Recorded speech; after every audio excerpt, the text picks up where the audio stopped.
goes. Justin, you want to check your mic? Oh, no, you got it. Okay. Hi, yes. You should be good. Hello. Okay, we're on. All right, so I was going to just begin by welcoming everybody to the 6th Biosafety Now Twitter space. My name is Bryce Nichols. I'm a professor of genetics at Rutgers University and one of the co-founders of Biosafety Now. We're a new nonprofit organization which we're fighting for strict regulations and oversight of research with dangerous pathogens. You can check out our website at biosafetynow.org, where you can sign up for our newsletter to keep up to date on all the stuff that we're doing. I have a couple of things I'd like to announce. Look for in the next coming days, we're growing our leadership team. We're going to add actually 2 or 3 new people to our leadership team, so look for that coming up. I will make that announcement on this Twitter site in the next couple days. I don't want to spoil that here. We had a couple of things that happened this week, some big news, some big hearings. Justin, did you see the big hearings this week? I didn't watch them, but I heard about them. Oh, okay, yeah. So you saw the hearing on COVID origins, but I'm talking about the one today on UFOs. Did you see that one? No, I missed that one too. Okay, it turns out that they're not UFOs; they're just paper bags floating around. That is what happened today. Thank you, Ryan. Those things can be dangerous. I thought we had a deal. Oh, I guess we did. You already put it. I'm out. It's been great. It's the paper bag joke. We all love the film American Beauty. That's a reference to that film for those of you that saw that. Okay, so first day of the Pathogens Project also happened today, day 2 tomorrow. So if you have the ability to watch that online, I don't know. I need to go back and watch the talks today. I heard some good things about them. I also want to give a shout out to Dave Barry, who published today. He had an article come out in MBio, his response to the Call for Rational Discourse article that came out a couple months ago. I really appreciate Dave did a great job. I just wanted to give him a round of applause for getting that out in MBio today. So I will say now, today is going to be a bit different for us. We have our first all in-house panel with everyone that's on tonight being part of Biosafety Now's leadership team. So you heard Justin and Dana and Raina. So Justin Kinney is one of our co-founders and an associate professor in the Simon Center for Quantitative Biology at Cold Spring Harbor.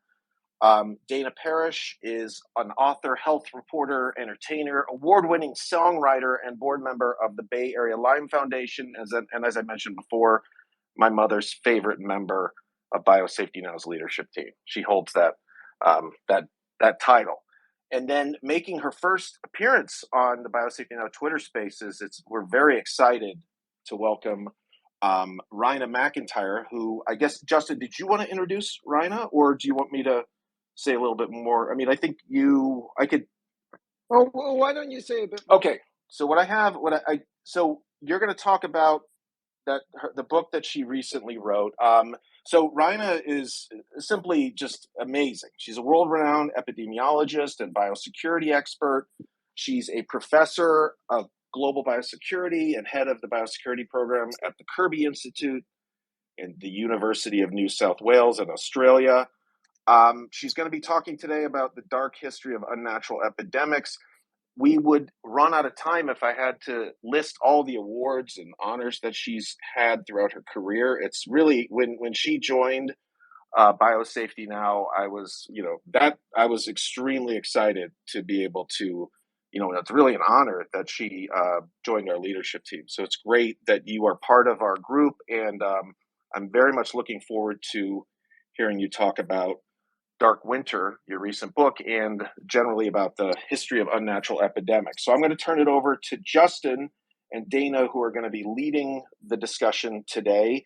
And we will get to some of the questions that people posted online later on in this discussion. So take it away, Justin. Yeah, so thanks for the introduction, Bryce. Yeah, so I'm very pleased to be talking to Raina MacIntyre. She leads research programs into the control and prevention of epidemics, pandemics, bioterrorism, and emerging infections, and has an extensive field experience in outbreak investigation. control. So more recently, she's developed EpiWatch, which is an AI-driven epidemic observatory that harnesses open source data to detect serious outbreaks, including and has tools to differentiate natural versus unnatural epidemics. And I'm really excited to be able to ask Raina about her book, Dark Winter. So in this book, Raina provides insights into the history of biological attacks, lab accidents, epidemics, and the COVID-19 pandemic. And there's a theme throughout the book of denial by many in the scientific and public health communities about the nature of epidemics, and particularly there's a lot of inherent resistance to discussing the possibility that outbreaks could be unnatural in origin.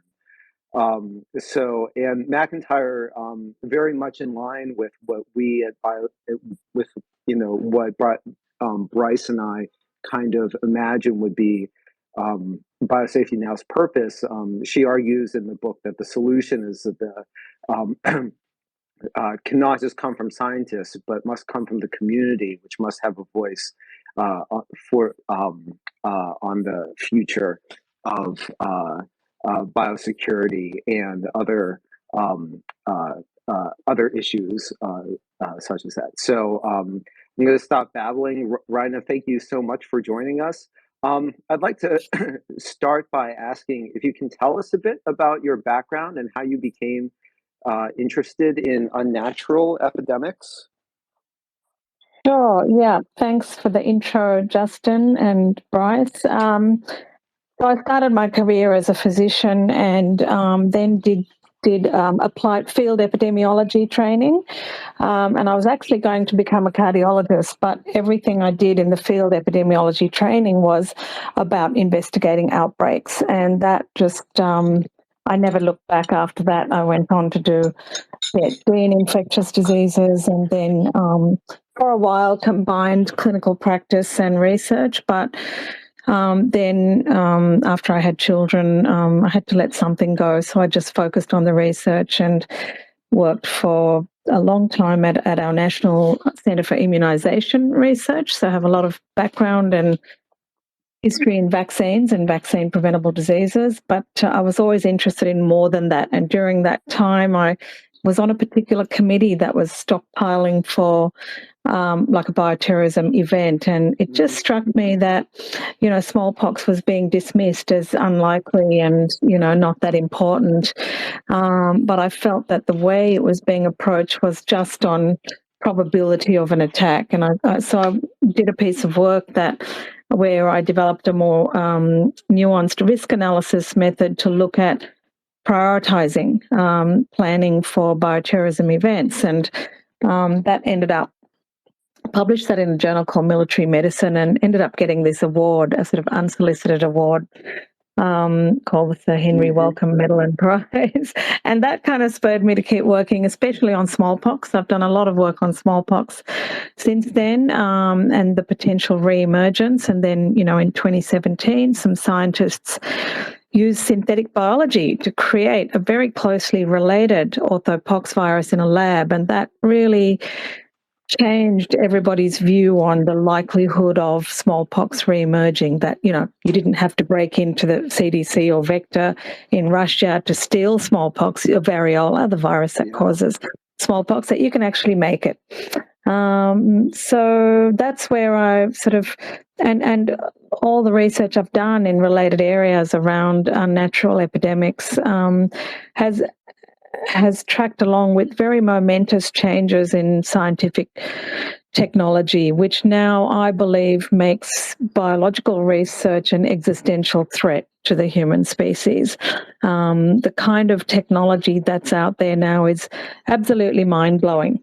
I've recently did a talk, and that we're going to put the talk on the web, and received a whole bunch of sort of questions. Oh, this doesn't sound plausible, and they were questioning me about things like the Sverdlovsk anthrax leak as if I'd made it up, and a whole lot of other stuff, which was a good example of the Dunning-Kruger effect. So there's so when COVID occurred, I had my own thoughts about the origins, but I felt that to convey what I wanted to convey, you really have to look at the history of unnatural epidemics, and present facts of things that really did happen, so people can't just dismiss it as a conspiracy theory. I'll stop there. Yeah, so I'd really like to get your if you could discuss some of these examples, because I learned a lot about unnatural outbreaks and epidemics from reading your book. I'll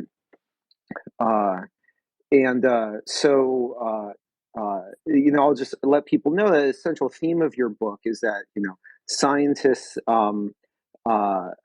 and public health workers, at least many of them, often don't behave like the dispassionate experts that people often assume that they are, and that these people in these communities, the communities have their own interests, and in some cases that can cause them to kind of act in weird ways. And one of the ways that really comes through is this persistent theme of scientists and public health experts denying the possibility or ignoring the possibility of unnatural outbreaks. So the one example of this that I hadn't heard about before was the Rajneesh cult in the U.S. I was wondering if you could describe what you say about that incident. Sure. I mean, that's actually, to me, the most interesting of the unnatural outbreaks that I've studied, because it didn't involve any government action. So it wasn't like governments did something bad. It didn't involve a lab leak by, regular scientists. It was actually an act of biological terrorism by a cult. And yet we saw, denial and cover up and silence. It was more than a decade before anybody knew the truth about what had actually happened. And so the story goes that, in the 1980s, this cult, you might remember the Orange People, that was the Rajneeshs, they had purchased a ranch in Oregon, and they were in dispute with the local council or the local government around use of the land. And a whole lot of people started to get sick in September of 1 year.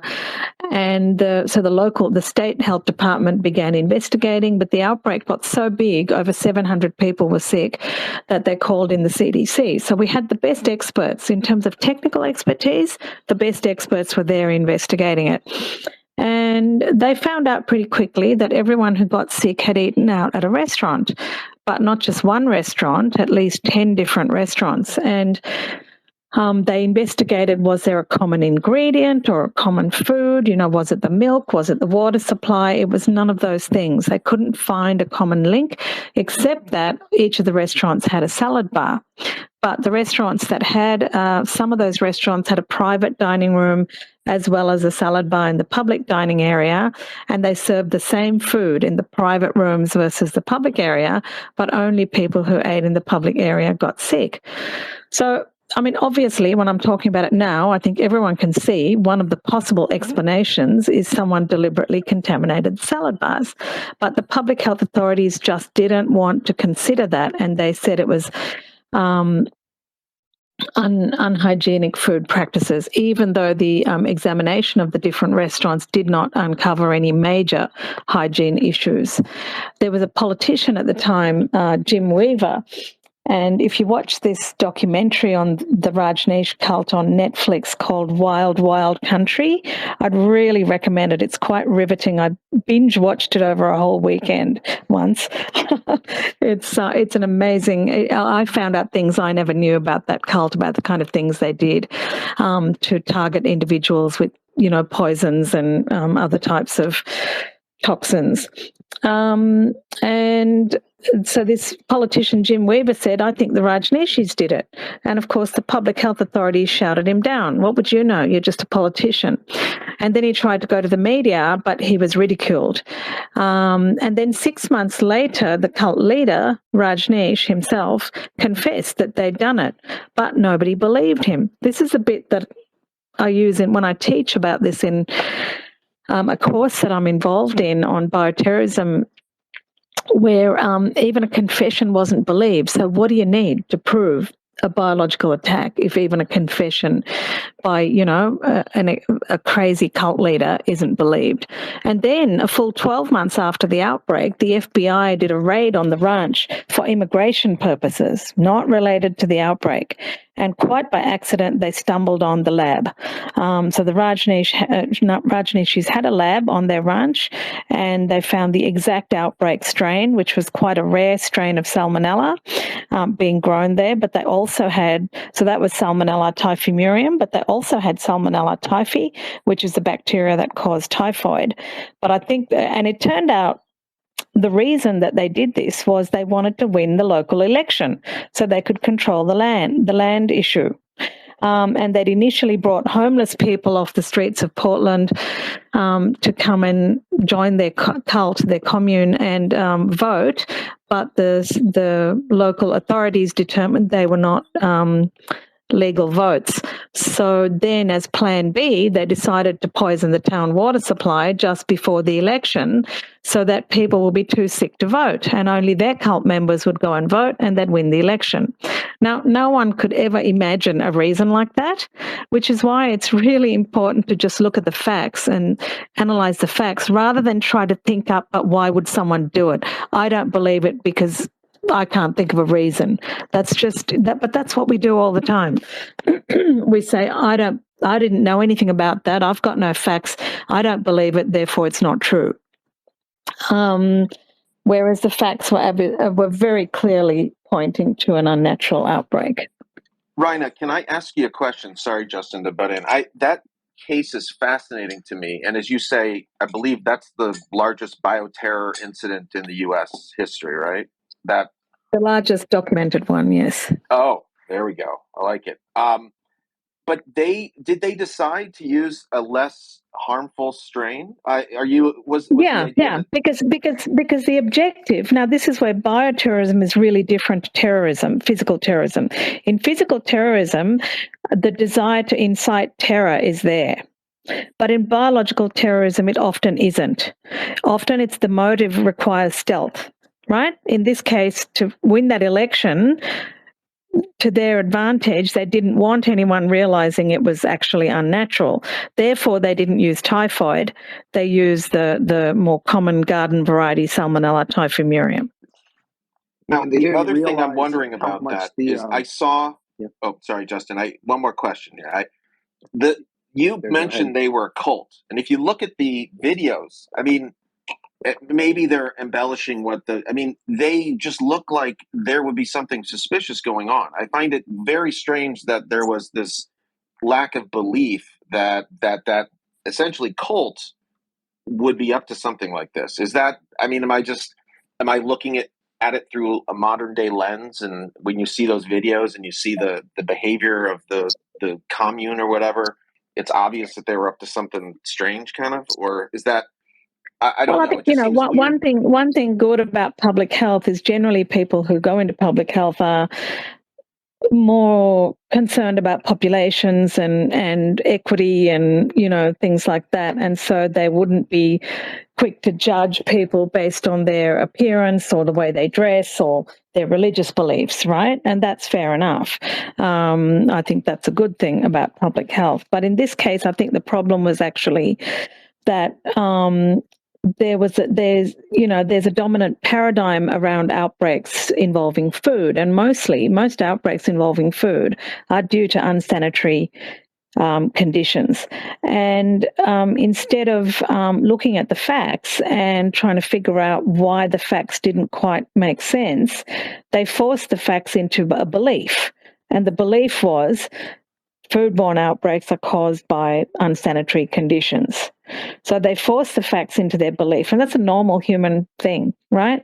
When you're faced with facts that don't quite make sense to you, you tend to force the facts into your own belief system, and that's exactly what the public health authorities did. And the more this went on, and then someone started challenging what they were saying, Jim Weaver. Again, the normal human tendency when evidence starts accruing that a position that you've taken is wrong, is not to say, "Oh, I'm so sorry, I was wrong." The actual human tendency is to actually dig in and become even more entrenched in your position. And that's exactly what we saw happen in this particular outbreak. And also just not to push back on it, but I guess maybe the thing that was just, and again, I don't know the order of the timing of this, wasn't the commune trying to didn't they annex another town next to them or something like that? Or I thought there was this idea they were taking over grounds around their commune. So it wasn't exactly it wasn't simply just their behavior. Well, it was not only the fact that it was a cult, but also they were trying to grab land local, So it did not seem like a normal, community that was not necessarily going to be doing something nefarious, I guess. That's perhaps what I meant. And the actual dispute over which they planned to poison the town water supply was about what they could do with that land, right? It was about, I can't remember the actual details, but it was about rights to develop the land in the way they wanted to. But, a lot of people buy lots of land. So, again, that's not something you can judge anyone on specifically. You get multi-billionaires buying lots of land, movie stars buying lots of land. So we can't, I don't think, but I think, there were plenty of warning signs that there was something nefarious. And again, that, if you've got nothing to do on a weekend and you want to binge watch a series, I'd really recommend Wild Wild Country. Raina, you speak about a bunch of different unnatural outbreaks. And one of the ones I wanted to talk to you about was the anthrax attack in the Soviet Union in 1979. And how did it come to be known that it wasn't natural? And can you just talk a little bit about that incident? Yeah, so it came to be known when Boris Yeltsin confessed after the fall of the Soviet Union. Until that point, which was, decades later, until that point, it was believed to have been a natural outbreak because that's what the Soviets said. So in 1979, one of the biological weapons facilities was in Sverdlovsk, which is now Yekaterinburg, and they were making anthrax there, weaponized anthrax. And one night, a technician, according to what's available now, forgot to replace a filter in the air vent, right? Mm-hmm. So that meant during the whole night, pretty much for the whole night, there was weaponized anthrax being pumped out through that vent into the surrounding town. And then people started to get sick, and animals as well, with inhalational anthrax. Now, naturally occurring anthrax generally is cutaneous. You get a black lesion on the skin. It's a skin lesion, and then it can be fatal in 10 to 20% of people. But inhalational anthrax should immediately put up a red flag that it's unnatural, because it's extremely rare in natural anthrax to see somebody with inhalational anthrax. And that's almost 100% fatal. You can use antibiotics and give vaccination as post-exposure prophylaxis. But if someone's already started to get sick, the survival rate is not great. So the Soviets put on this huge theatrical performance to prove that it was the animals at the markets. They actually shot stray dogs. They closed the markets. They put on this big show around the market being the origin of the outbreak. And at the time, the US intelligence agencies were aware through satellites intelligence and other types of intelligence they had gathered that there had been some kind of major incident around that particular bioweapons facility leading up to the incident. And they believed it was an accident, a lab accident. But the scientific experts, and again, it's quite similar to the investigation in Wuhan where scientific experts were invited in, but only given the information that, the host country was prepared to give, in this case, the Soviet Union. Mm-hmm. And so the experts, to be fair to them, were only working with the information that was made available to them, then agreed with the Soviets. So we had the American experts agreeing with the Soviets, that the scientific experts, that it was a natural outbreak, even though the intelligence people in the US thought it wasn't.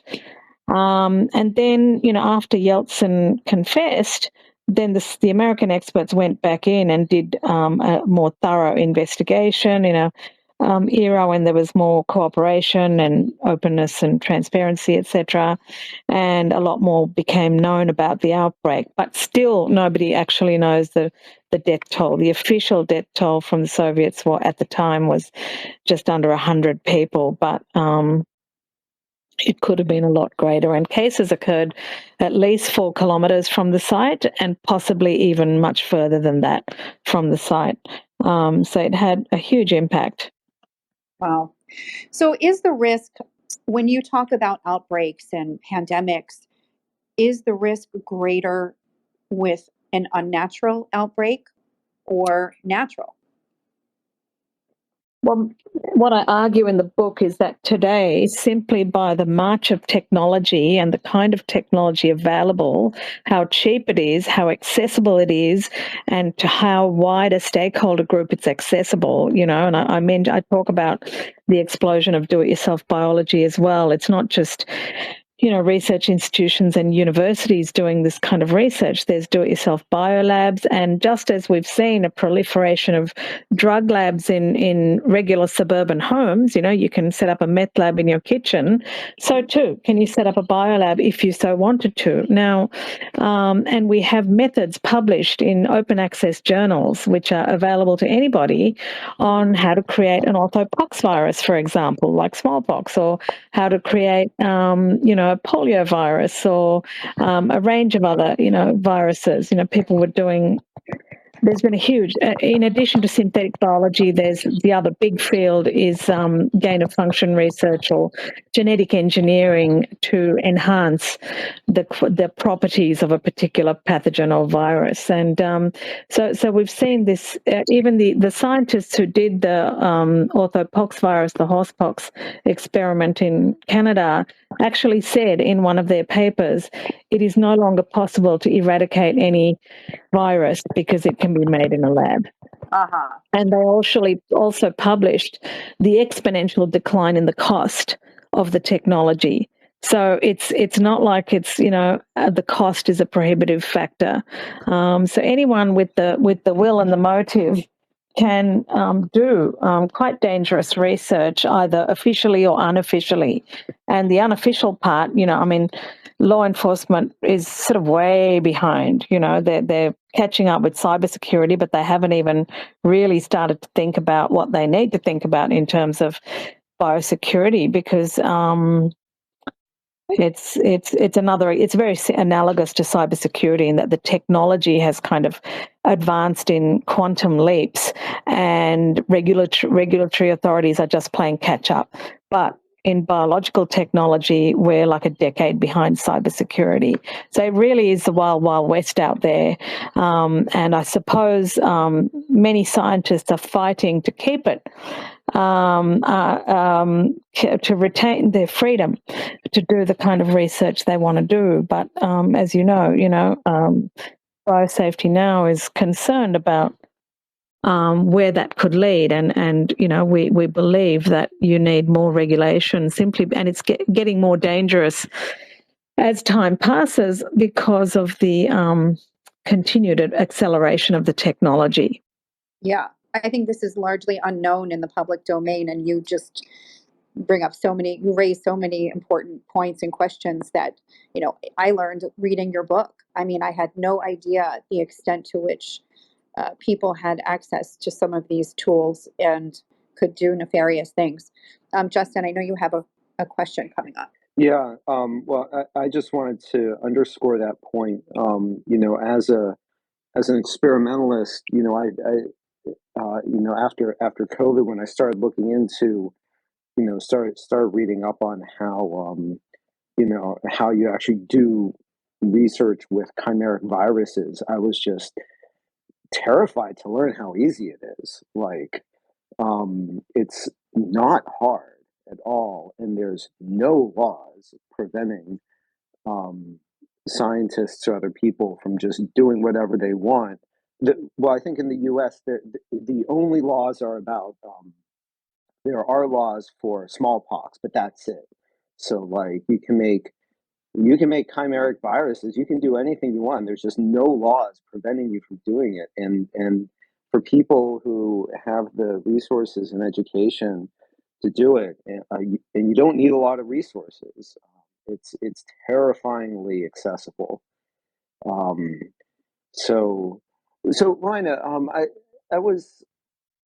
I'm actually interested to hear more about EpiWatch and this Origins tool, and like you've been, and I think this is very valuable work trying to develop uh, AI-based methods that use publicly available data, such as what's on social media, to quickly identify out disease outbreaks, and also to uh, classify that according to, also to um, kind of get a sense for whether they're natural or unnatural. So I guess one thing I was wondering is like well,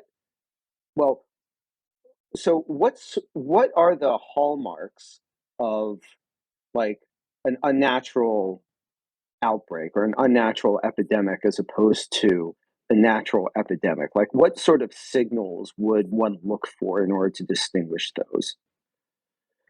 So the best way to, I really believe that every epidemic, for public health authorities investigating a new epidemic, the question should be asked of every epidemic in this day and age: is it natural or unnatural? If you never ask the question, you'll never identify any unnatural epidemics, right? You got to ask the question. That's the first point. And that's where public health has a long way to go. Because in medicine, in public health, we don't get trained on those kind of things. We just assume everything's natural. We don't even think about it. So that's the first part. And then secondly, I think, you need a range of different sets of skills and lines of inquiry, which includes epidemiology, virology, intelligence, and other methods. And you cannot answer the question of origins just by a phylogenetic analysis. You can't. Okay? Using gain-of-function research, you can create something that is indistinguishable from a natural virus. The only hint you might get is that it looks like it's been around for a really long time, because in truth its evolution has been accelerated in a lab rather than in nature. But other than that, the phylogenetic analysis cannot tell you conclusively, unless there's been some very obvious kind of more manipulation of the pathogen. So that's only one line of evidence, and that's the problem with the approach to the origin of SARS-CoV-2, is that on the one hand, we have a group of scientists who are saying, we're experts in understanding viruses and we're telling you it's natural and you better believe us because we're the experts, and who are you? You're just a lay person. that just doesn't cut it anymore. There's actually a tool, there's a bunch of risk analysis tools that have been developed to address this question. The most commonly used is called the Grunow-Fink tool. It's mentioned in the US Army textbook of medicine under the bit about biological warfare, but nobody knows about it, in terms of all the people pontificating about the origins of SARS-CoV-2, it's never mentioned because no one knows about it. But it basically is a multi-layered tool where you look at a range of different factors and you score each criterion, and then you look at the summary of the score and it tells you a likelihood. If the score is above a certain point, it tells you the likely that it's more likely that it's unnatural, and if it's below, it's more likely it's natural. But in the end, it's forensic evidence, the kind of evidence that only law enforcement can collect. And just go back to the Rajneesh case, for example, the final evidence, remember the confession wasn't believed, right? So the final evidence came from an FBI raid and finding the smoking gun, which was the cultures of salmonella that were an exact match to the outbreak strain, right? So that's the kind of investigation that's needed. There's no way that health experts or scientists can investigate it on their own.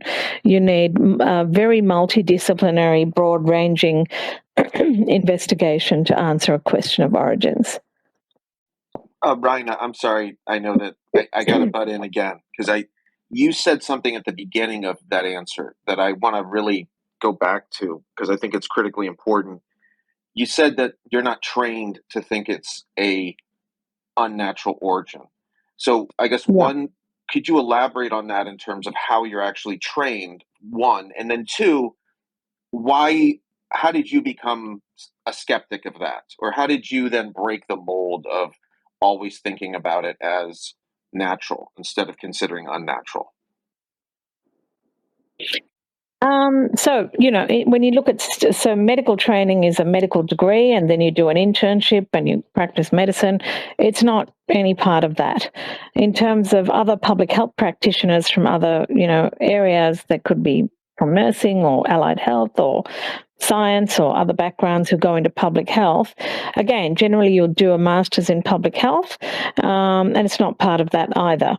And then you might go and work in a health department or a public health unit, and it's not part of the routine work that you do. It's just not part of it. And one of the things I've argued for, in a paper that I published in 2015, is that we should, in this day and age, we should be creating multidisciplinary training so that, when public health people begin their training before they become public health professionals, that they do placements in other disciplines with emergency services, with police, with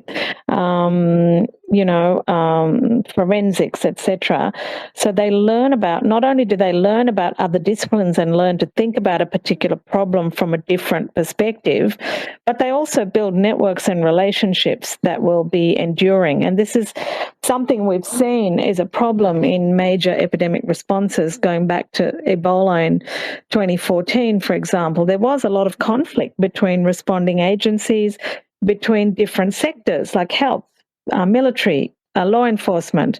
And what if, in 10 years' time, we had a workforce in all of these disciplines that had actually grown up with their training, police doing a public health placement and military doing a public health placement, and sort of much more cross-disciplinary fertilization of ideas and thinking, so that when you're faced with these complex problems, you're not siloed into paralysis, basically, unable to act because you can't think outside your silo.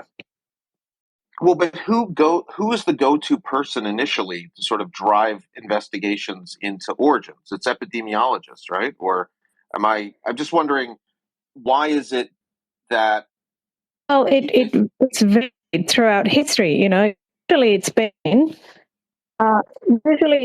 that evidence, a confession by Boris Yeltsin, right, was the triggering incident to investigating what happened at Sverdlovsk with the anthrax attack. In the case of Rajneesh, it was an FBI raid. So usually, all I can say is it's very rarely the health or scientific very rarely. They're usually loudly shouting it down and then scrambling to try and, get a bit of the action once it's revealed that it was the case, that it was unnatural. Hey, Raina, I have I really wanted to hear like your take on. I mean, you talk about this in the book, in your chapter of "Fuss About Masks," but to me, it was really fascinating. The pushback that you received from uh, from public from healthcare workers and their associations about recommending N95 and respirator use. So I was wondering if you could talk a bit about that. It actually wasn't healthcare workers. Most healthcare workers are concerned about their own occupational health and safety, and pretty distraught about the fact that they're, But you left faced a lot of poorly pushback from protected. the government and professional societies, right? The infection control community, yes, who are a specific kind of, they're part of the health system, but they're responsible for basically controlling infections in the hospitals. But the whole discipline of hospital infection control has arisen out of patient safety. So it's arisen out of things like contaminated wounds, antimicrobial resistance, people picking up, resistant bacteria while they're in hospital and so on. And usually the bad guy is the health worker, who forgot to wash their hands when they dressed the wound, and oh dear, the wound got infected. So it's the practitioners of infection control, and this generalization, obviously there's a lot of exceptions, generally, view the healthcare worker as the bad, right? So when it comes, unfortunately, when we have these pandemics and serious epidemics, though, the occupational health and safety of the workers is in the hands of these same professionals who have traditionally viewed them as the bad guy. I think that's a problem. Whereas there's, and we've certainly in Australia and probably in other countries, we've seen work health and safety bodies not really step up and do what they're supposed to do to protect health workers. And along with the whole mask debacle, which has been going on since SARS in 2003, really, we've seen this information warfare, which is why I give a whole chapter to information warfare, which is the push-pull between narrative and counter-narrative. And we've seen exactly that with masks and N95s. There is strong vested interest in saying that surgical masks and N95s are equally effective and you don't need an N95. And at the same time, we've recently seen a Cochrane review saying masks don't work. Well, you can't have it both ways. You can't on the one hand, and some of those authors are in common, by the way. You can't on the one hand say masks and respirators work the same, and then on the other hand say masks don't work. And that's a classic telltale sign that what we're seeing is actually, information warfare, and it's very common in medicine. We've seen it through tobacco science, which I talk about in the book. There's always, scientists and doctors who are willing to spruik something that's actually, not in the best interests of the patients. That was seen with tobacco. Medical journals used to advertise tobacco on their till I think the 1960s, and it took 100 years to accept that smoking was actually bad for you.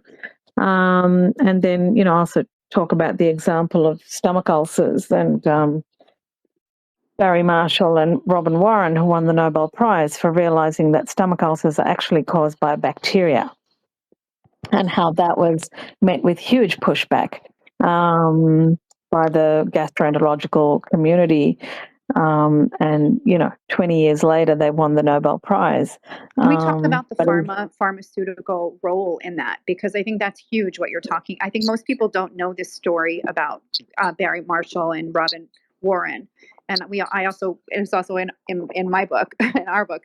So it's a really big deal. Can you talk a little about the role of, why would we deny this? I think people don't know this. yeah.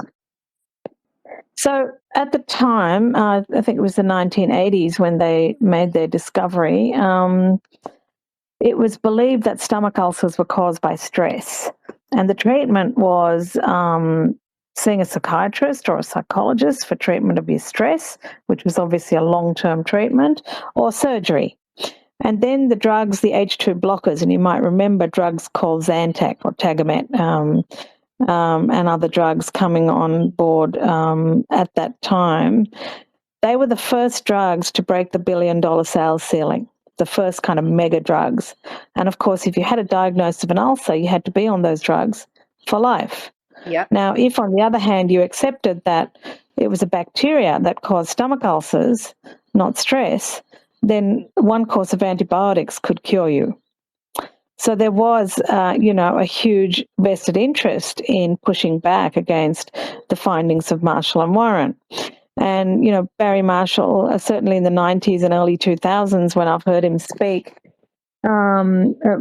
after he won his Nobel Prize in 2006, I've heard him speak where he put up slides of his rejection letters and also rejection from conferences, including conferences in the Peak Gastroenterological Association of Australia, rejecting his work being presented or published. So there was huge pushback, and I don't think there was any active role of pharmaceutical companies or surgeons or psychiatrists, but it just tells you there's vested interest, and many doctors, see drug reps and get, at that time, it was quite common to be getting free trips and free holidays and all kinds of perks from drug reps. So there was, I think that's there's been a huge crackdown on that now, and most countries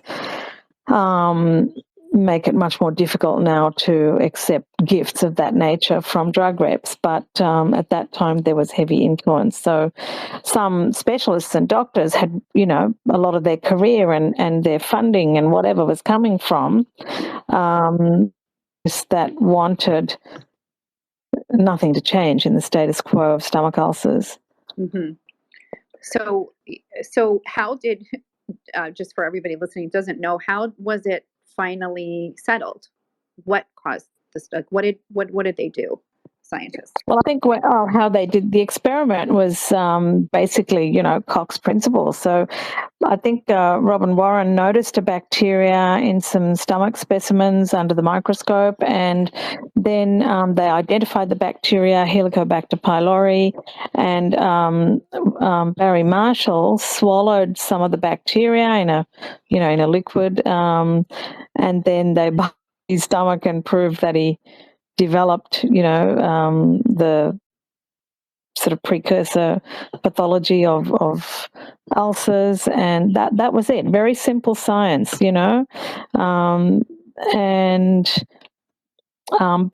it was really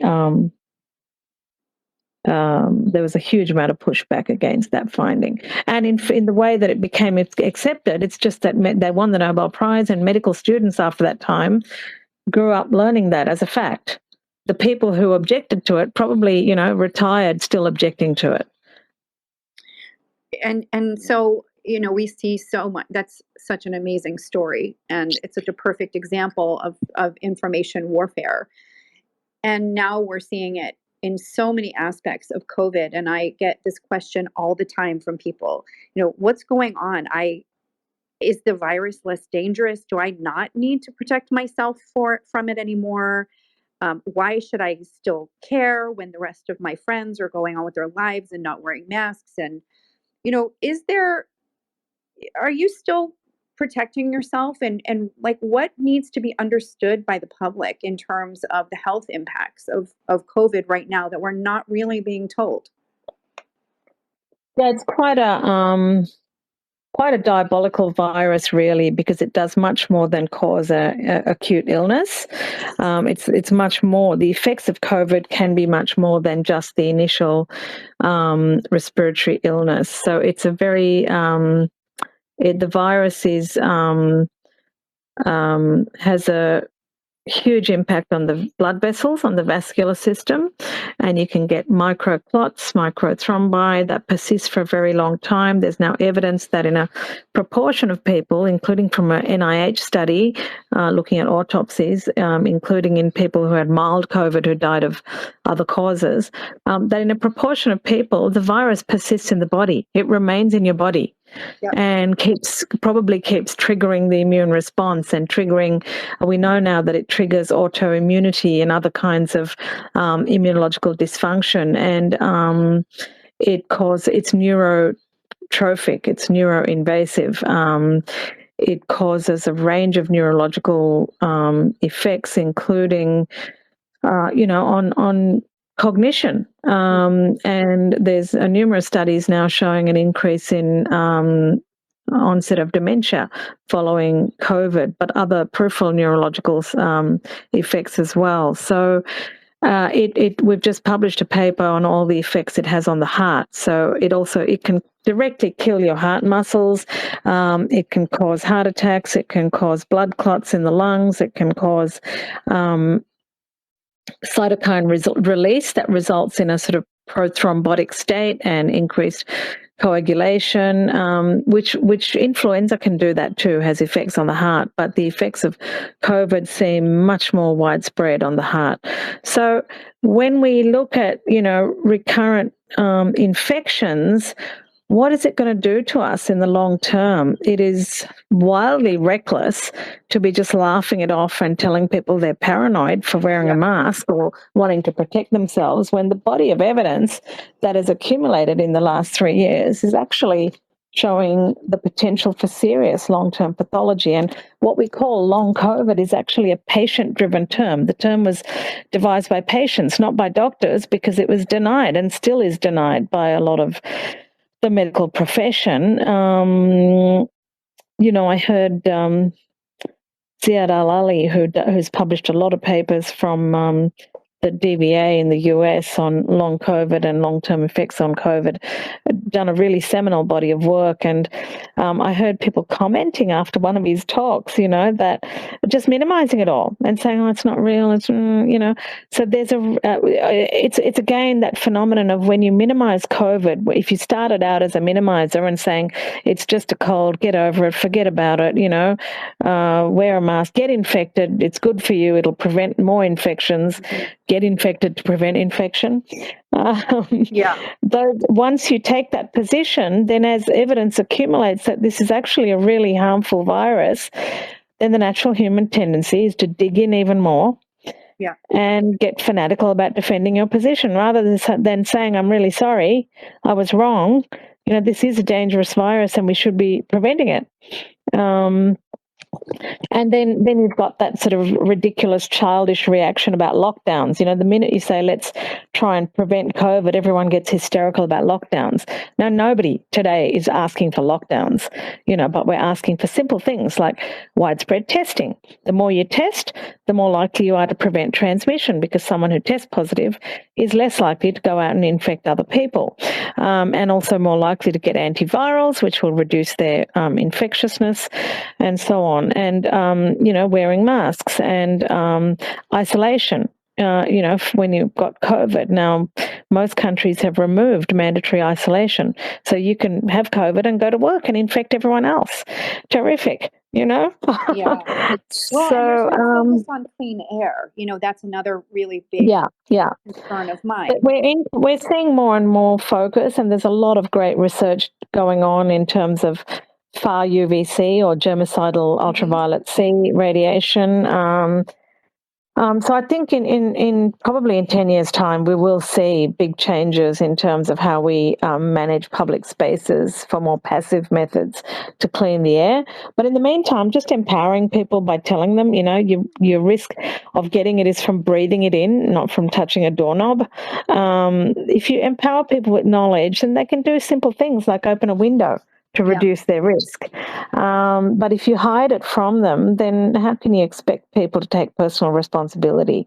And that applies to children as well. I mean, I'm personally very concerned about what will happen to this generation of children with repeated infections. They might have 20 infections in a period of a few years. And are we going to see early onset heart failure in these kids, when they're young adults? Are we going to see early onset, cognitive and cognitive problems? What are we actually doing with repeated exposure to this virus, to young people who've got developing brains, developing bodies? Yeah. I agree. And I think it's really important that we mention that very mild cases can result in all of these bad outcomes. And I think people are focused on the wrong metric. It's always the death rate isn't that high anymore, or it was never that high. But that's not the point. Millions and millions of people have died, but there are now millions and millions of people disabled. And whether you can see it or not, there's a lot of walking people that show up that are feeling very, very sick. I've been in that position before. So I'm just really upset about the focus on the wrong metric. And we're still only concerned about, did you die? Oh, you didn't die, so it's fine. It's just a cold. You didn't die, and you didn't go to hospital. But you're right. The focus should be on long COVID, on the long-term complications, because it is going to be a major cause of chronic disease and disability into the future. Including in younger people. And to me, that's a big concern. There's every reason to be precautionary, and there are lots of very straightforward things that can be done to reduce the risk of reinfection. I mean, it's like booster vaccination. We've got the bivalent boosters now, which definitely give you better protection. There's great evidence they give you better protection, but nobody's going out and getting them because they're getting the message on the one hand, COVID's over, it's just a cold, don't worry about it, smiles are back. And on the other hand, you expect them to go out and get a booster. Why would they when you've told them it's nothing? And you can't have your cake and eat it, You can't have it both ways. And people are also not focused on early treatment because they think it's just a cold, and they don't understand that it can be 2-3 months down the line or longer in which your symptoms present. You will get over that initial illness. Like when you get HIV, you have a cold flu-like illness often in the beginning, and then the problems don't start for a long time. So I think this is really important that we're covering this. And I know, Justin, I know you want to jump in with some questions.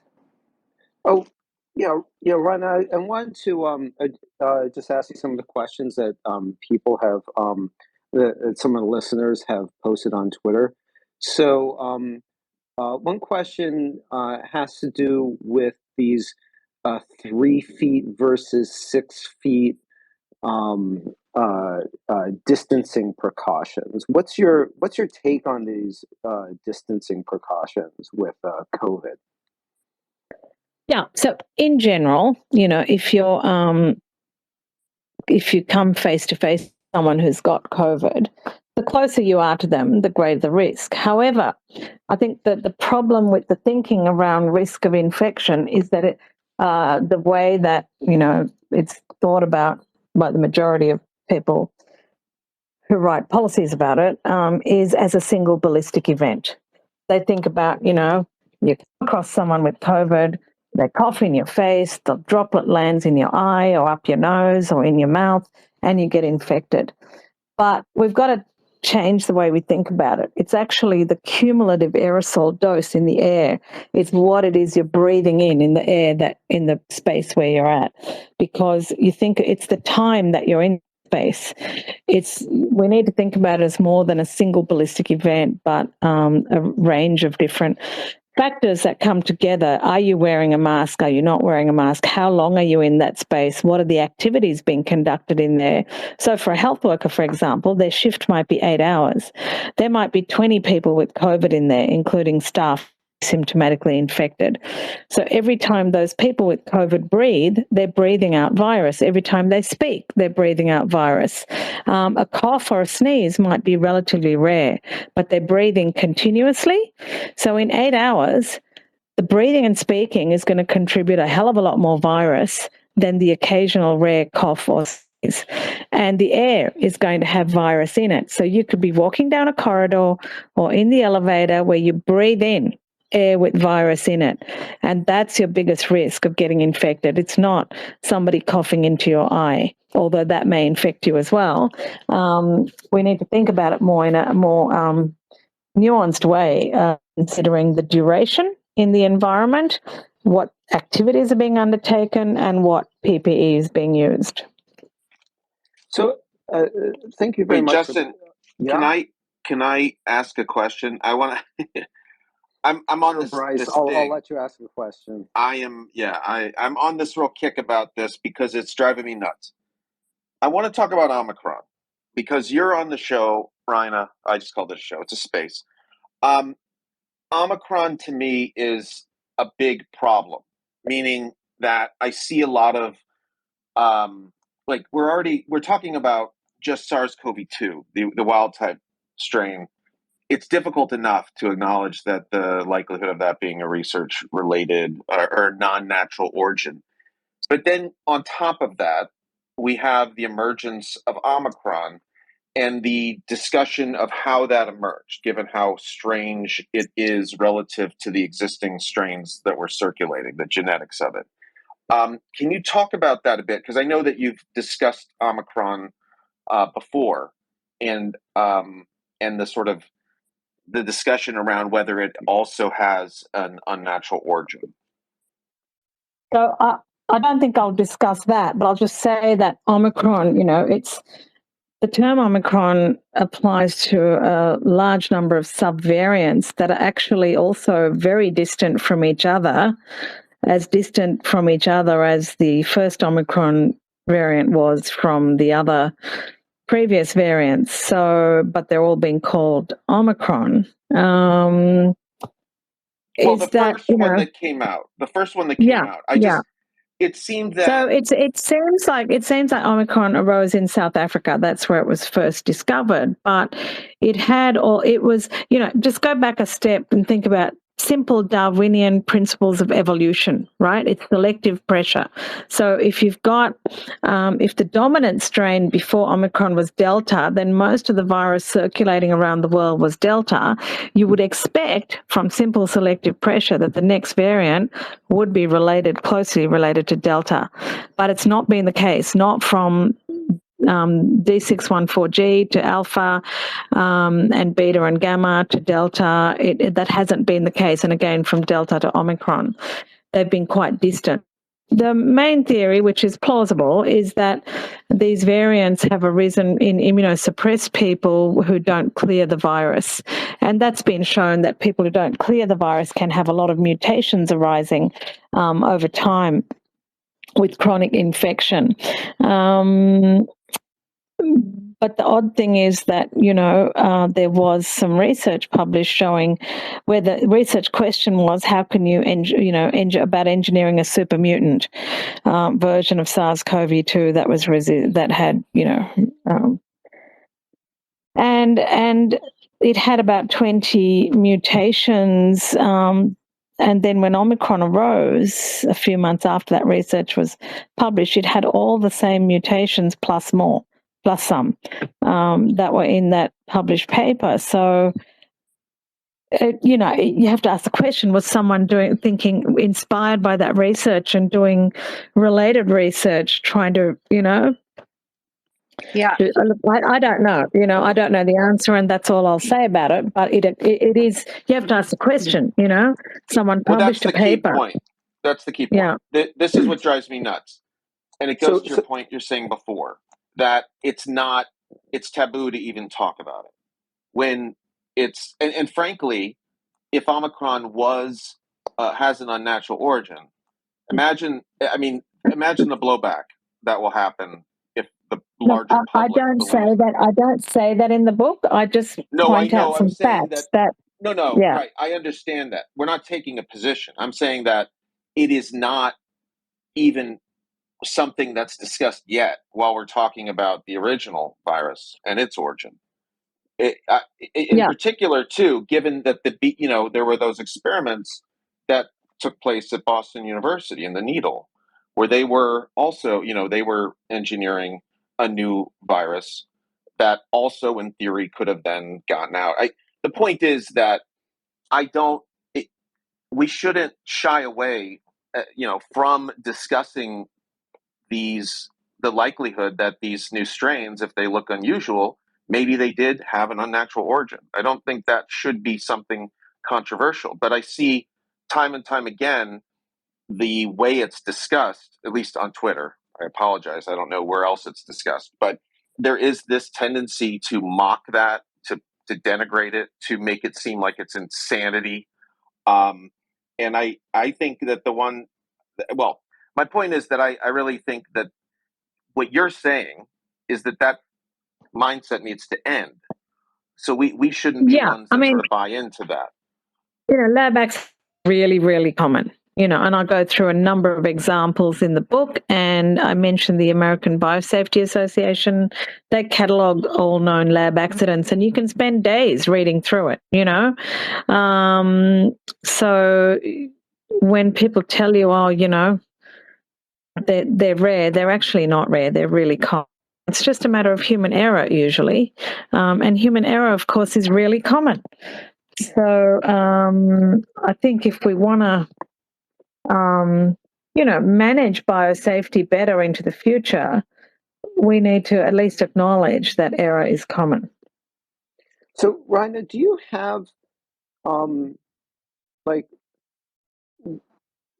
have like specific ideas about what we need to do to Yeah, manage biosafety better? I do, and it's a great way to sort of wrap up because I do have a hard stop in about 6 minutes, I think. I think we need public registration of gain of function and synthetic biology research.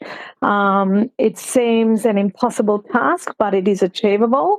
That means that for any of that sort of research to be funded by a funding agency or to be published by a reputable journal, that everyone has to come together and say, right, this is the standard, has to be registered publicly. So it's of public interest. People can look at what they said they were going to do, how they did it, and look for updates, etc. And that way, it's transparent and it's open. This is just one thing. Obviously, there's a lot of other things which you've talked about, Bryce, and which is on our website, including, proliferation of labs, etc. We need lots of things to happen, but I think one concrete step that can happen is public registration. That happened with clinical trials. So when I was first doing research in the sort of early 2000s, late 90s, it wasn't necessary to register a clinical trial. You could just run one and get it published in a top journal, and nobody asked any questions. But then after becoming apparent that mainly pharma industry was hiding the results of unfavourable trials, this huge movement occurred in the sort of mid-2000s for public registration of clinical trials. And every part of the research industry, including funding agencies and journals, all signed up. So today, and this has been the case for 15 plus years, if you try to get a clinical trial published that wasn't registered, you can't get it published, except in predatory publications. You can't get it published in a reputable journal, and you can't get a grant for it either. So everyone came on board to ensure that researchers all followed this new culture where this was the new norm. And I think that would be a good start. Obviously, it's a bit more difficult than there are different vested interests at play than in the case of trials, but it was possible then, and it seemed insurmountable at the time, but it was achieved. And that was a huge cultural change in medical research. I think it's possible, and I think it's necessary. I think that's an excellent idea. One thing that we've been trying to promote at Biosafety Now is the importance of engaging the community in being transparent to the community and to the public about what experiments are going on, what the risks are, and risk benefit analysis. And I think doing this sort of pre-registration is a great idea, because, like you said, there's precedent for it. So scientists are okay with this. There's been a lot of movement towards pre-registration, not just for clinical trials, and this kind of seems like a no-brainer. Yeah, and we've seen controversy over research that occurred during the moratorium on gain of function that looks like gain of function, but people are saying, oh, but it wasn't really. Having public registration makes it all much more transparent, so you can't go back and deny it later. Yeah. Ryan, thank you so much for talking with us this evening. This has been a real pleasure, and I'm so glad that we could make this this communication between this Twitter space involving Australia and the United States in real time work. Can I, before you Thanks, go, Bryce. Raina, thank you so much. I was going to say, I'm sorry we don't have time for Raina to take questions, but I think we're going to stay on here for a little longer. If anyone has questions that we could try to answer, we'll take them live, because I'm trying to do a better job of integrating the public. We're trying to be a public-facing entity. We should listen to the public, right?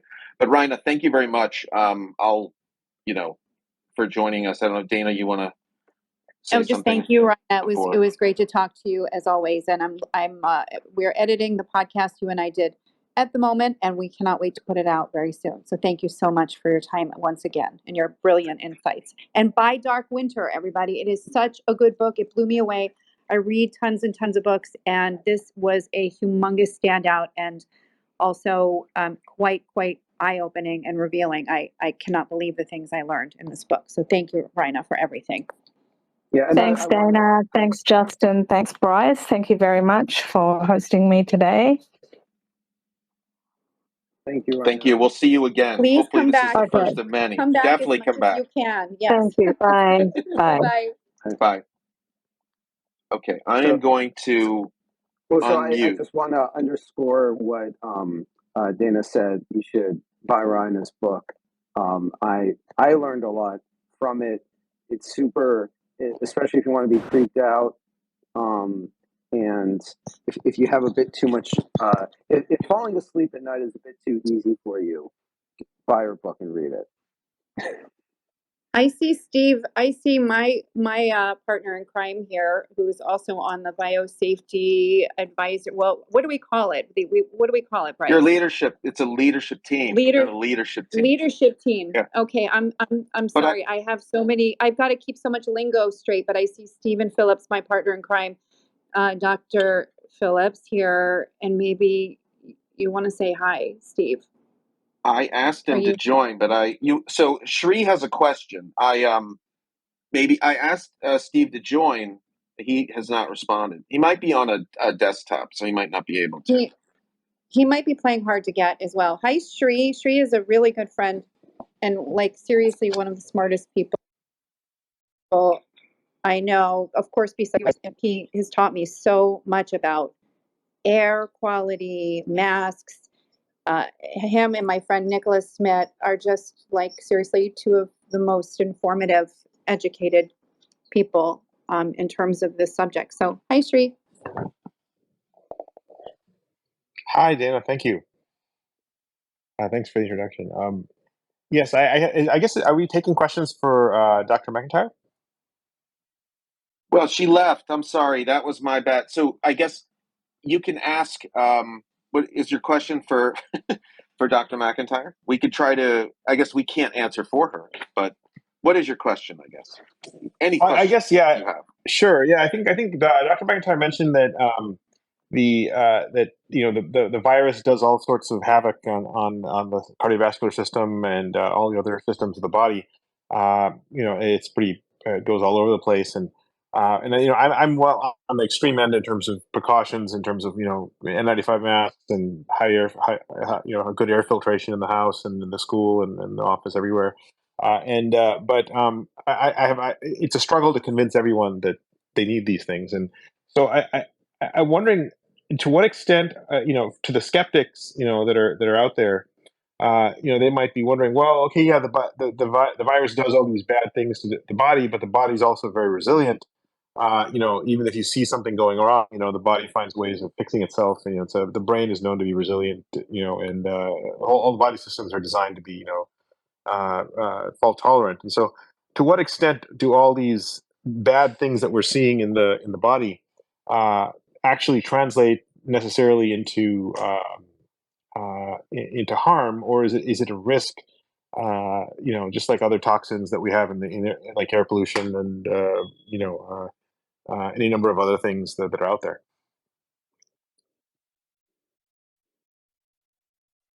Steve just left. You see that, Dana? I knew it. No, he's texting we me. could- He's going to try to jump Oh. on. He's going to try to jump in a couple minutes, but I think he lost his connection. Oh, okay, because that'd be a good question for him. I What don't know was- if you Oh, want to try.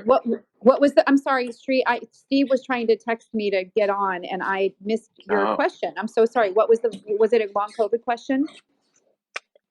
No, the question It was a is, I precaution. think. Oh, go ahead.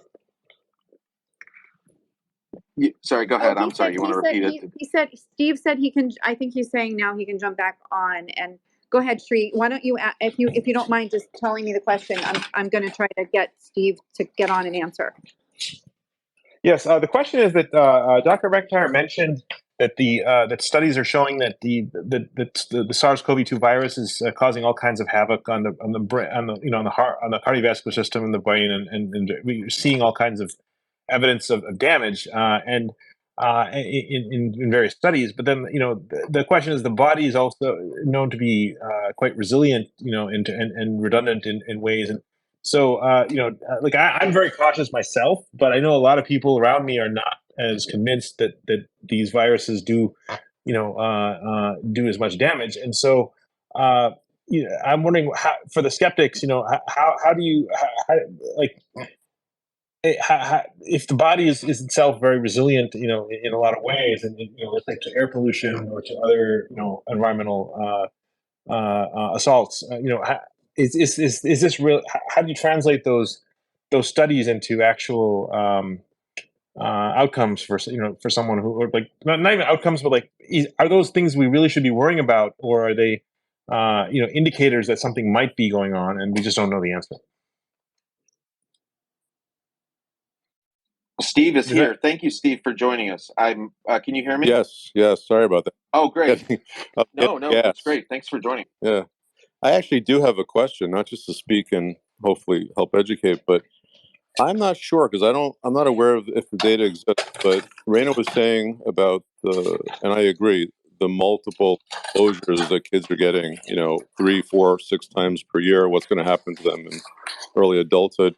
Have they done animal studies with macaques or some similar human model where they've done exposure experiments to see if it's better or not better, but more severe, like appreciably more severe than exposures? I don't know the answer to that question. Justin, Yeah, do you I know? just want to remind people that Bryce and I are not real doctors. What? Well, Steve's I'm a the real doc. doctor, but I'm not. I don't know about this particular area of research. So, Steve, Yeah. Sri had a question for you. Actually, I don't know. Did you catch what he was asking? I did not. No. Okay. He was asking about like the body's resilience to COVID and just general long COVID stuff, the vascular problems. Like, what are you seeing? So in my patients, I'm not seeing a lot of elevated D dimers. Unfortunately, we don't have the ready ability to check for microclots. Dana and our friend Amy Prohl is a researcher that's looking at microclots, and they're really amyloid clots. And you can't test for them at Quest and LabCorp.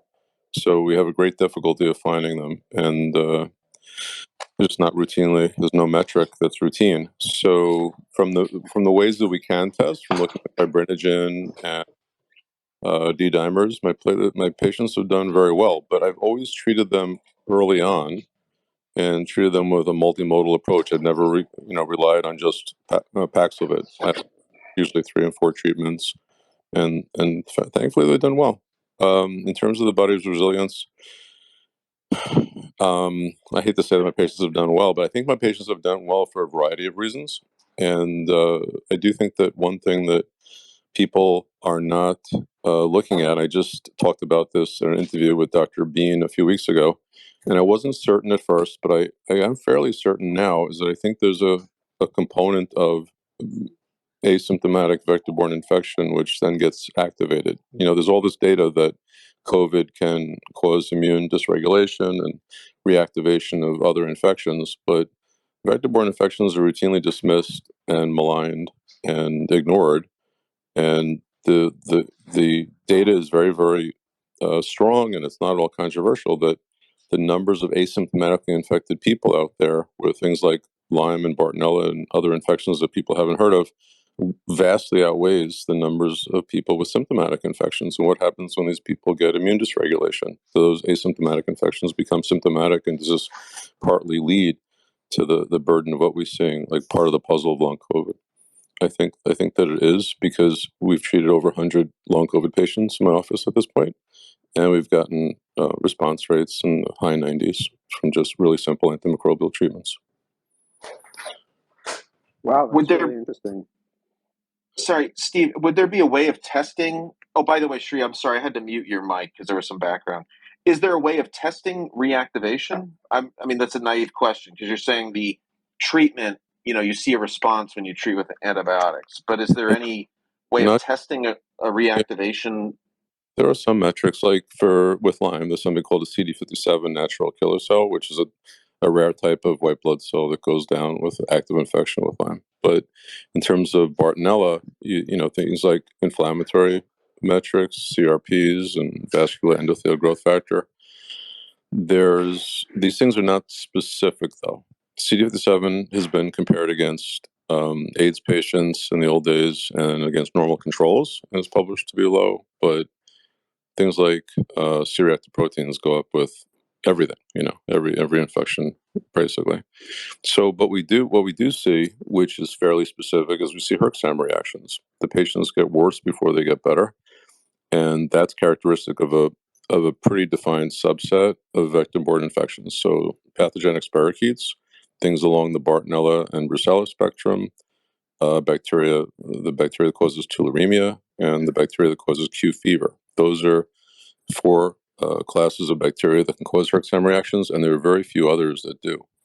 So it does localize it to that.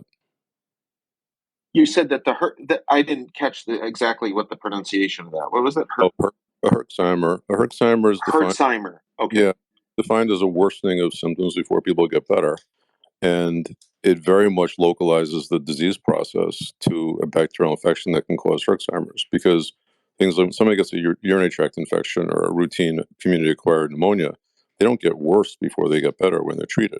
It's only certain bacteria that do that.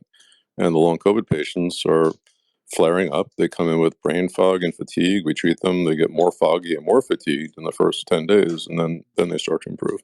And that's characteristic what I've been seeing I've been practicing since 1996. I was very much on the fence. Like, we did not accept long COVID patients for, I'd say, a year, at least a year. And it started that I would have patients that I treated a decade earlier, and they were fine, Lyme patients, and they'd come back after COVID and say they relapsed.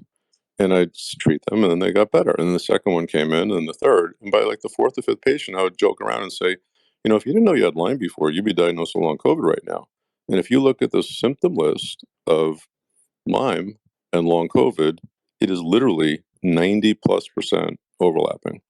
And what got me very interested in this is there's one symptom on the list of long COVID, which is the most bizarre symptom to people, unless you're in my shoes and you hear this every day for 27 years, is an internal vibration sensation. And I've been hearing that from day one since I opened my practice.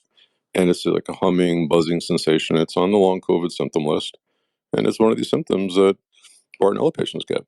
And like I said, I've been hearing it every day. I hear it at least 4 times a day. Dana, So, you had that, right? That was one of the, you had that symptom too, right? Oh yeah, yeah, absolutely. And yeah, the background is that Steve and I wrote a book about how chronic infections. I was his patient, and I had 12, quote top doctors miss my very obvious case of vector-borne disease after a tick bite, and I almost died from heart failure, and somebody sent me to him at the last minute, and he saved my life. And then we wrote a book together about how chronic infections cause chronic illness, autoimmune disease, psychiatric diseases. And then right when we were about to put the book out, when it was about to be published, COVID hit the world. And we were watching with familiarity, as I like to call it, because we could see, like, oh my gosh, this is like a replay of Lyme. Politically, medically, a lot of the symptoms overlap, and a lot of the dogma that exists in Lyme and chronic Lyme was completely predictable and carried over to long COVID. And I did get better with proper, cheap generic antibiotic and antimicrobial treatment after I was going to be put on, like, whatever immune suppressants and psych drugs and all this kind of stuff. I don't take anything, because I actually just kind of like Raina's story about the stomach ulcers, about Barry Marshall. There's no money in cures. There's a lot of money on keeping people on long-term drugs. And that's kind of what our book and what my experience spoke to. And so it was like so shocking to witness this and experience it that, and now we're seeing with long COVID. So I'm so happy that Steve's talking about all of this, because it's so important that patients know, like, we we understand. And he's seeing so much of this happening now in his own practice with long COVID patients coming in with reactivated, as he mentioned, potentially reactivated latent vector-borne diseases, and we're getting better.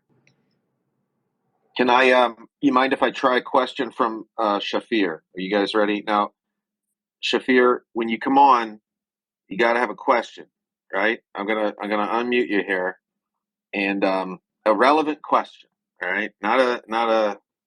Can you go ahead and unmute your microphone and ask your question? Shafir, you there? Looks like, well, when he's ready.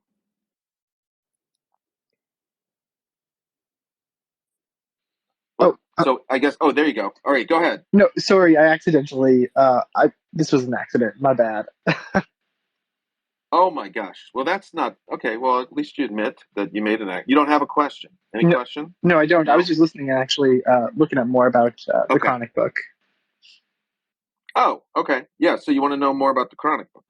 Oh, I was just looking up. I think this idea of other chronic infections and illnesses recurring after immunological dysfunction with COVID is fascinating. And actually, it's pretty close to home because my partner actually has been, they've been rapid testing for COVID positive since late October, pretty much every day. It's been wild.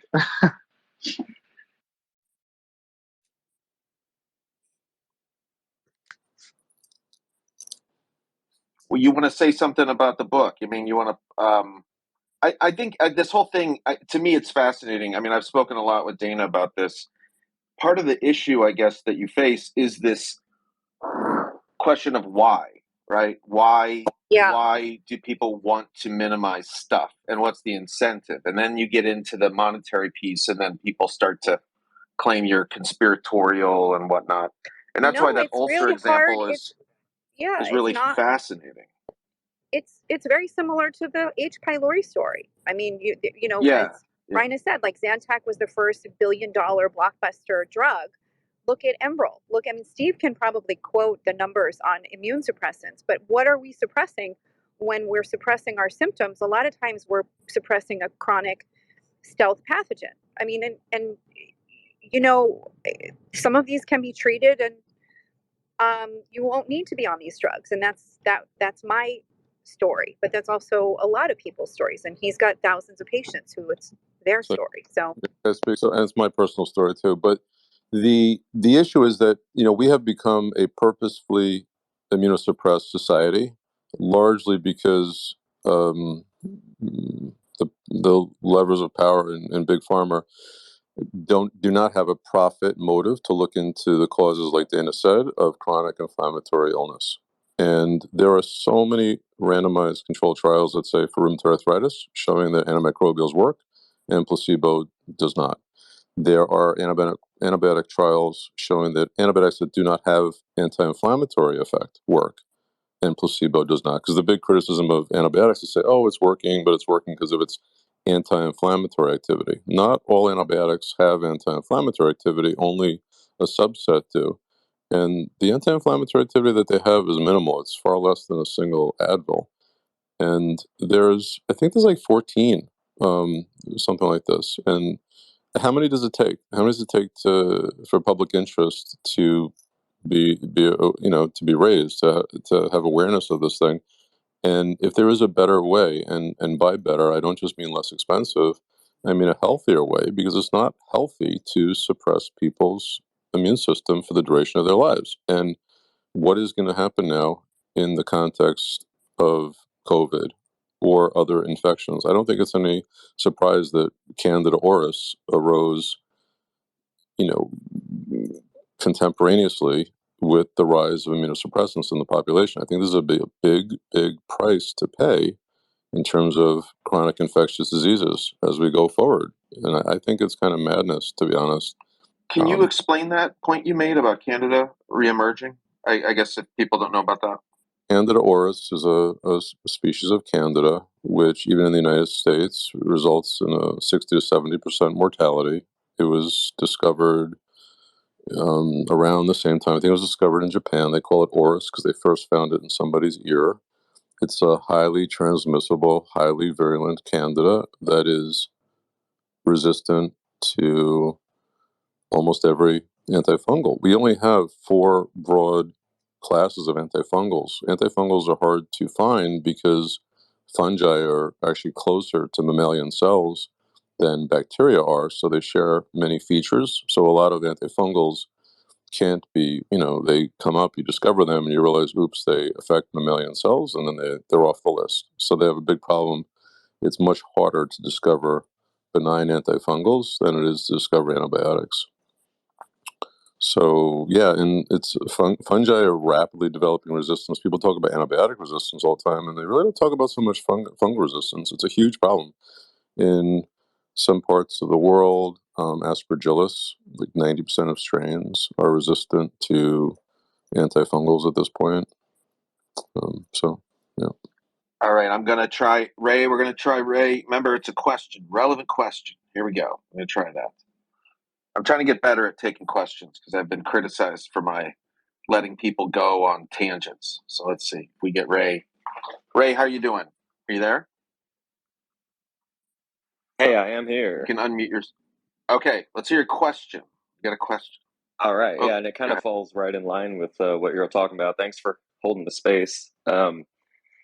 So, what does the panel think about kind of the creation of these antibiotics, antifungals, antivirals, and the evolution of them, of just them in nature and becoming resistant? Like an example would be the multiple types of bacterials that have become ineffective in hospitals because the active evolution of the microbes, right? The bacteria. So, do you think that even just having anti whatevers kind of spurs the evolution of these organisms in nature?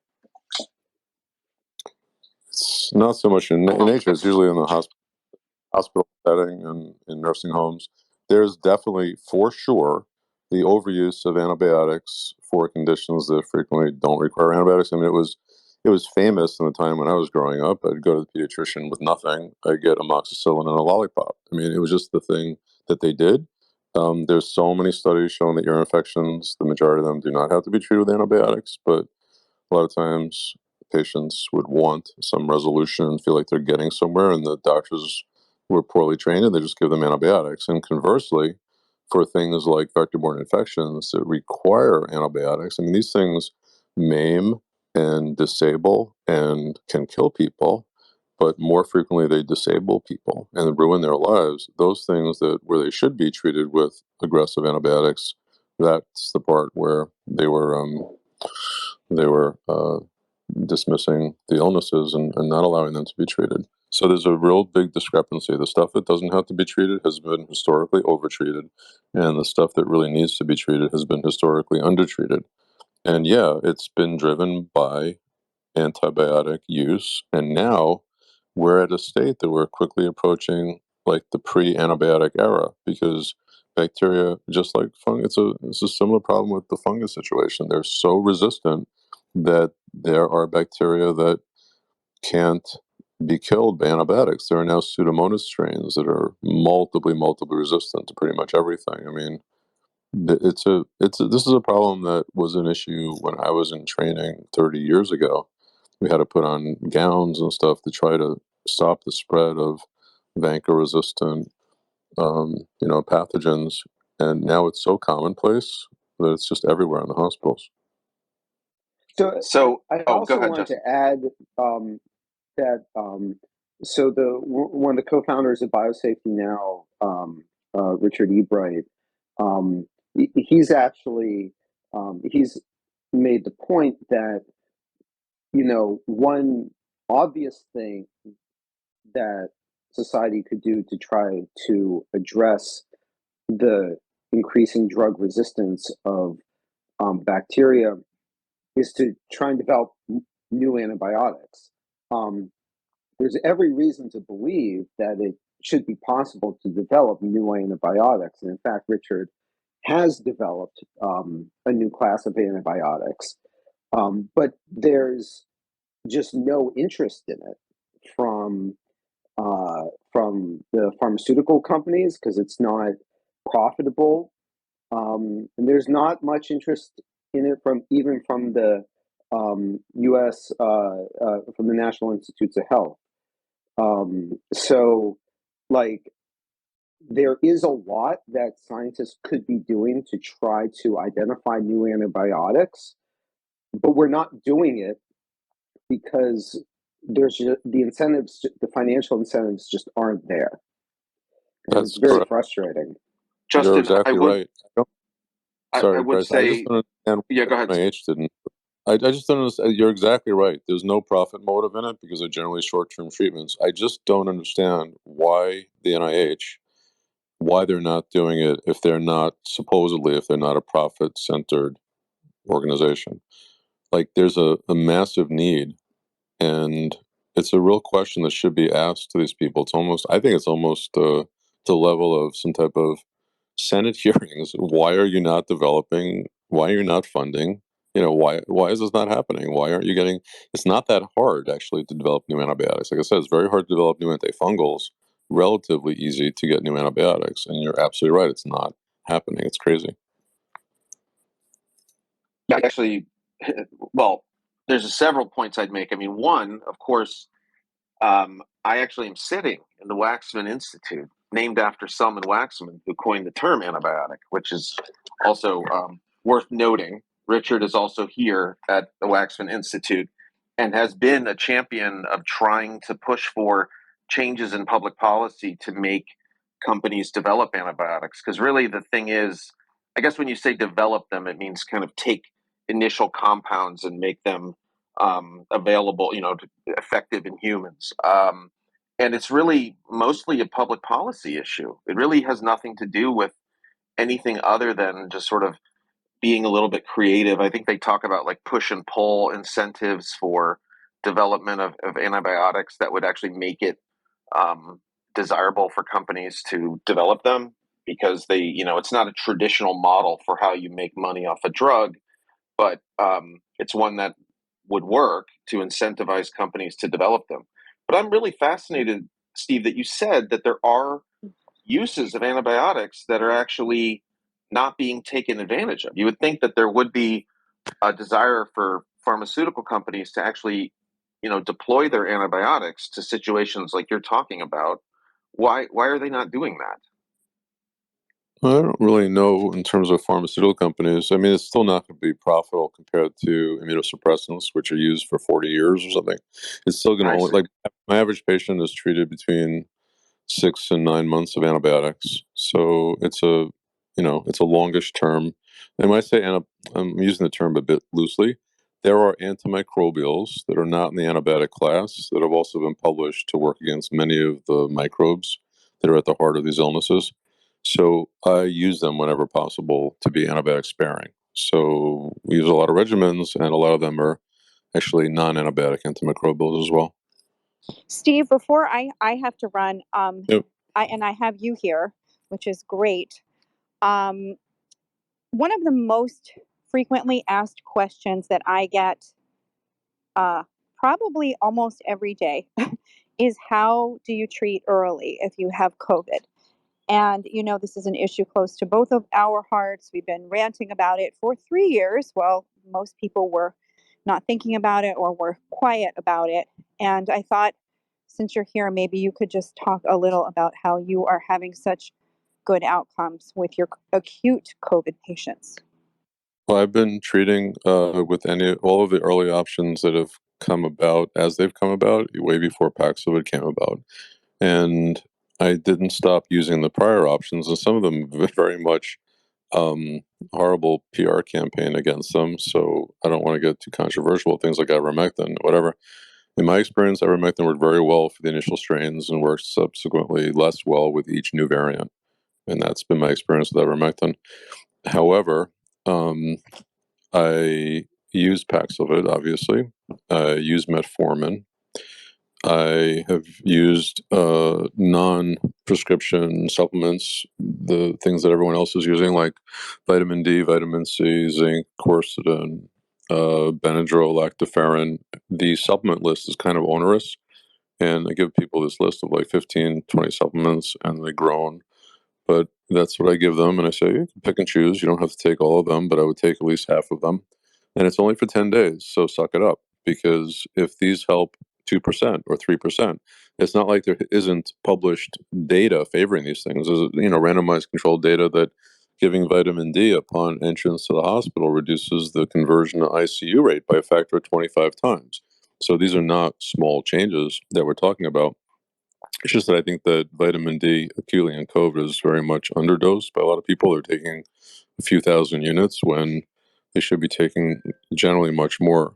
And it also, acute COVID, I restricted to my active patients. We weren't taking acute COVID patients from outside the practice. So I knew what patients' recent vitamin D levels were because we checked those routinely as part of the standard of our care, because vitamin D levels are really important when people are fighting chronic infections. We have to keep them around 55 to 60. Just so happens that's like the best level to treat upper respiratory infections, including COVID as well. So that's part and parcel of how we've been doing it, just by using a multimodal approach from the beginning. And when Paxlovid came out, there was no way in hell I was just going to rely on Paxlovid, because there was one randomized control trial. And that's it. I'm not saying it's a bad drug. I use it all the time, and I do prescribe it, and I think it knocks it down very quickly. But we don't see the rates of Paxlovid rebound that other practices are seeing, because we don't rely only on Paxlovid. And the other doctors I know, rebound rates are sky high. They're just sky high. Do you want to take one more question and then we'll wrap up? I guess from Indoor Mask. Well, can I just say hi Oh, to no. my Okay. favorite people just showed up. I'm sorry to interrupt, Bryce, but I Who's your see favorite? Dr. Kim Prather, who I love, and she's my hero. And, besides, of course, Steve, which she knows, and I say it all the time, and it's so boring probably for her to keep hearing this. But hi, Kim. Thank you for everything. You are seriously one of the bright lights in this pandemic and have saved more lives than pretty much anyone I know. So just wanted to say hi. I see you here, and thank you for all your support and your friendship. Do you okay? So you want to take? Do you have a time for one more question, or I guess we have two questions. Should we take two questions? What do you think? I'll try. All right, we'll go with indoor mask. Let's see. Well, if you have any aerosol questions, and Dr. Prather right. feels like chiming in, she's your scientist. All right, here we go. Indoor air. Your question. Let's see. Hi, can you guys hear me? Yes. Hi, thank you so much for the chronic book, and also Dr. Phillips for your interest in dementia from your past talks that I've heard. My question is for neurologic Lyme or Lyme dementia patients. Just in general, how long you normally treat these folks for, if you use tests like CD57 from LabCorp to track progress. And then also if you guys feel like it's important to use a cyst buster like Flagyl or Tindamax, the Flagyl derivative, and or the pulse method, if your patient is on something like an oral minocycline, if their dementia is too advanced to be on IV Rocephin. So just wondering kind of how you overall treat neuro-Lyme patients who have pretty advanced, in our case, they've been misdiagnosed a couple times, Alzheimer's, Lewy body, PSP, but their Lyme tests are also fully positive in blood, like 10 of 10. But the doctors don't want to treat because their CSF is negative. So just wondering, I know you guys have mentioned in the past that neuro patients are very hard, and just wanted to get any thoughts, especially about the cyst buster, if that was important to use. Thank you. Thanks. There's a lot to unpack. Sure. Thanks. It's a very good question. So we have to differentiate between actual dementia from things like Lyme and cognitive deficits that are more easily reversible. So when people have the laying down of the typical findings you see with dementia, things like the amyloid plaques and tau and everything else, you can test for these things with certain PET scans to try to just figure out what's the burden of. There's a ligand that binds to amyloid, there's a ligand that binds to tau now, and these are tools just to assess the patient that way. The best assessment for progress is not CD57 natural killer cells, it's cognitive testing. And it's very, very difficult to get patients with advanced dementia to come around. I do not have this figured out. My father, may he rest in peace, had Lewy body dementia. He famously had Lyme. This is how I got into the field. My dad had in what they thought was a viral meningitis in 1975. And then 6 months later started getting heart palpitations, which a year or two after that turned into atrial fibrillation, which is a type of heart arrhythmia that would come and go. And then it became chronic. And then he started having heart failure about 15 years later. And we took him to the best doctors in New York City.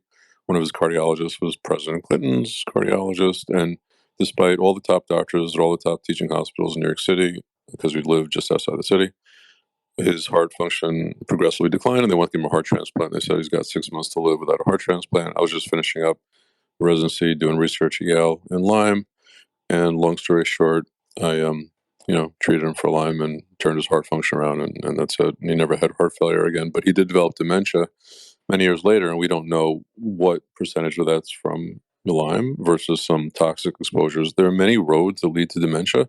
Infection is a clear path to dementia, but there are many others. So, and it's not just bacterial, there's also viral. As we know that the risk of dementia goes up after COVID.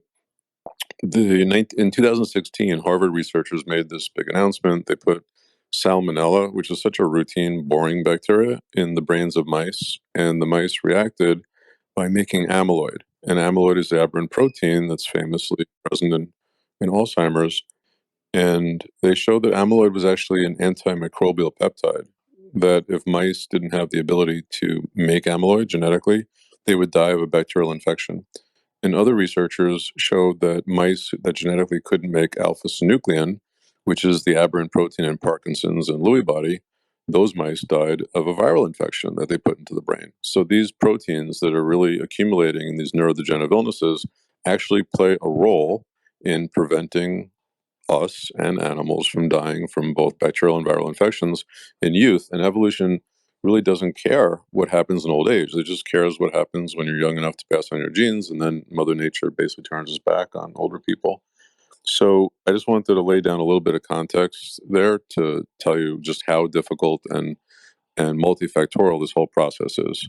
It's not just about antibiotics. I have, my dad lived 13 years with Lewy body, and his prognosis was to live 5 years. So there is no doubt in my mind that a lot of the things that I directed with his physician and providing him care extended his life and slowed down the process. He ended up not dying of dementia. He died of a heart attack at just shy of 89. But I didn't stop him from getting progressive dementia. It was very, very difficult. Not that my dad's case is the final arbiter for everyone else. So from what I've seen, I've treated a bunch of patients with dementia. We've been able to put a brake on the progress of dementia in a number of cases. And then we've had a number of cases that have progressed despite interventions. In terms of, do I think that a cyst buster, and cyst is the old term that they use for cystic forms. Now they've changed that form to round body.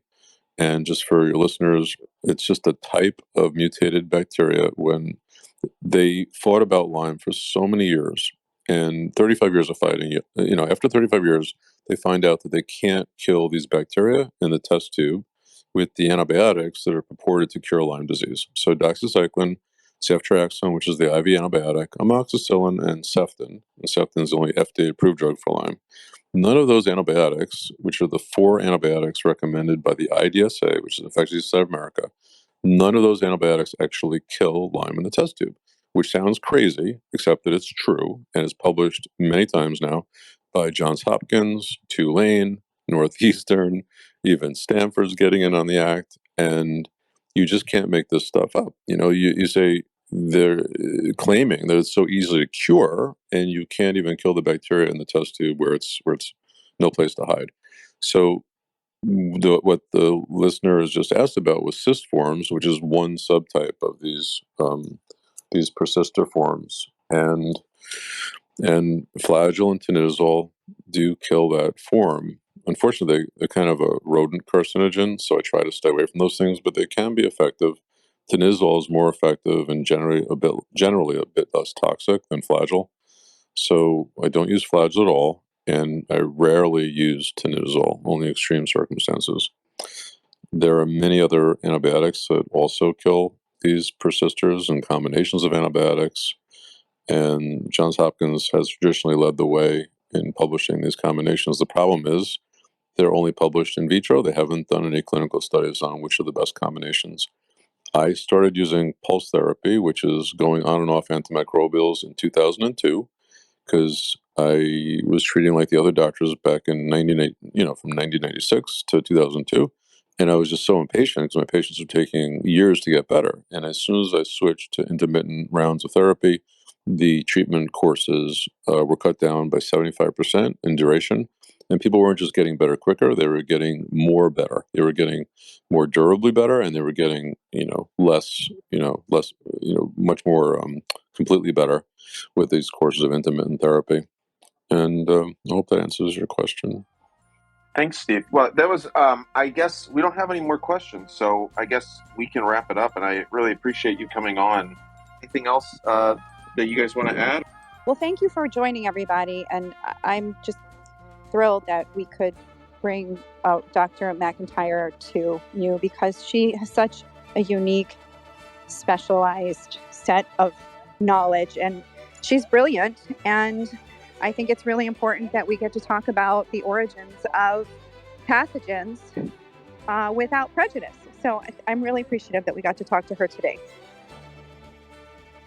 Thank you very much, Dana and Steve and Justin, who left. And take care, everybody. And hopefully join us on Friday.